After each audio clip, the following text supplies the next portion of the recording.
Ես դուրս եմ գալի այս հաղորդումը։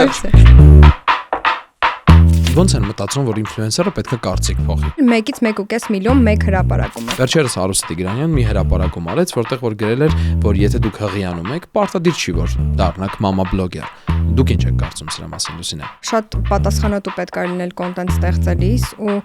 յուրաքանչյուրը չպետք է մասնագիտական կոնտենտ տա, եթե այդ մասնագետը չի ինֆլուենսերից չեն կարող պահանջել ինչ-որ կոնտենտ ստեղծել, ինքը պետք է որոշի այդ անի թե չէ։ Անմակարդակ կոնտենտ ստեղծողները շատ են։ Մեկը ով ներկայացնում է քո բրենդը, քո բրենդի դեմքն է ու ինչ որ մի հատ սև կետ իր կյանքում կամ բրենդի կյանքում երկուստեք